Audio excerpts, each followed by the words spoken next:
wonder wat van jou geword het. Jy wat nog so by my spook. In 1988, 2 jaar nadat ek begin professioneel werk het ek en Richard en Logner en Elsbie Zietsman in Amor gewerk aan die Blou Bulle Revue. 'n stuk oor rugby, obviously Blou Bulle Revue sal nou nie gaan oor koekbak nie.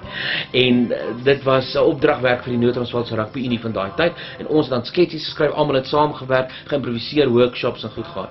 En ek onthou ek het 'n rugby briel nommer geskryf vir ons almal, dan het ons goed gesing soos ek is 'n albino bull, ek is nie blou, jodelei, jodelei, jodelo en sulke liedjies. Ja, ons eerste CD wat ons opgeneem het, daai tyd was dit nog 'n plaat geweest, was tussen treine. Plaat, kaset en CD. Dan dink ek terug aan soveel dae, soveel stawe op die spoor. En ja, daar was voorheen 'n tyd van treine. Ek het vir Richard gebel eendag. Vir hom gesê, ja, hulle soek nie dalk 'n klavierspeler nie. En snaaks genoeg in daai selfde tyd het Richard vir Logner gesê, hulle moet nou 'n klavierspeler kry en so dis half divine intervention dat ons by mekaar uitgekom het in daai selfde week. Van die nuwe plekkies is wonderlik, soos ek dink net maar aan Kallen en Jan Armsgat, baie bemoorsenaasplek, so half in die oopte, half in die binneste, baie flippe nice om daar te speel.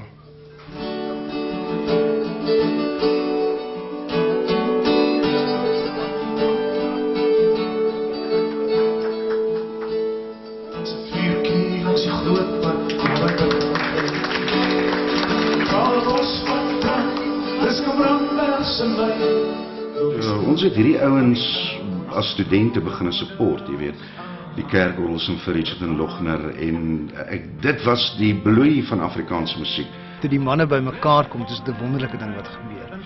En ek dink jy weet as die geskiedenis van Afrikaanse musiek oor die afgelope jare geskryf word, sal Richard en Logner baie sterk figureer. Hulle het gehelp om op 'n stadium toe Afrikaanse musiek net 'n bietjie meer diepte nodig gehad het hulle op die toneel verskyn en hulle het ongelooflike lirieke die lig laat sien. Logner en Richard het ek my assosiasie van in die begin toen ek hier gekom het. Ons gaan nou terug in die tyd.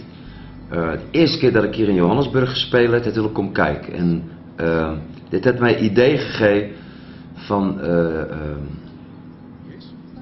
van die positieve kant van die Afrikaners, laat ons het zo zeggen. Voor mij is Richard een absolute legend als het komt bij songs uit die hart uitskryf.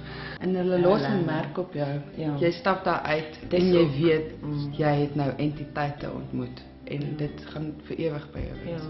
En dis hoekom hulle so groot merk maak in die bedryf. En ek dink dis wat so lekker is van hierdie dokumentêr.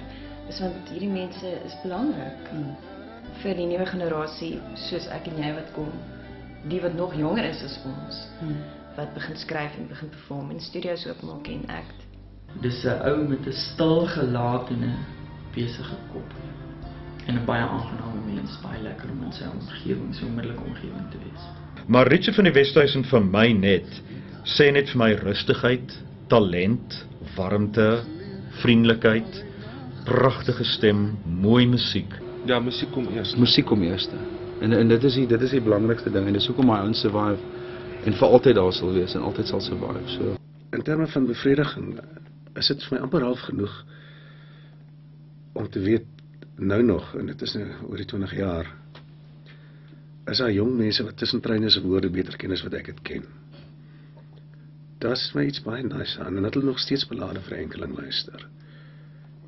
Dit my hart baie goed voel. Tussen treine.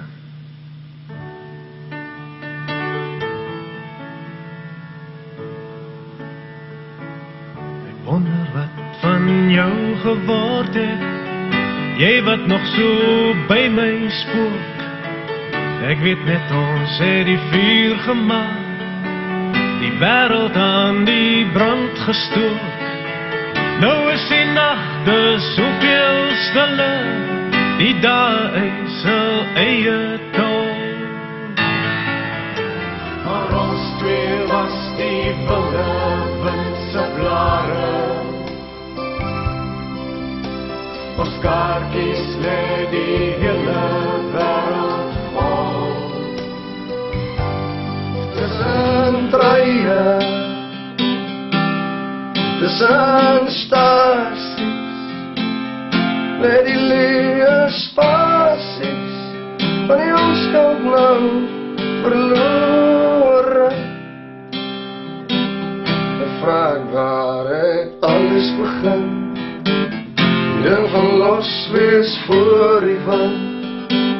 Onthou jy nog die rook, die uiste, die lig wat in die verte blink. Nou denk ek terug aan soveel dae, soveel stawe op die spoor.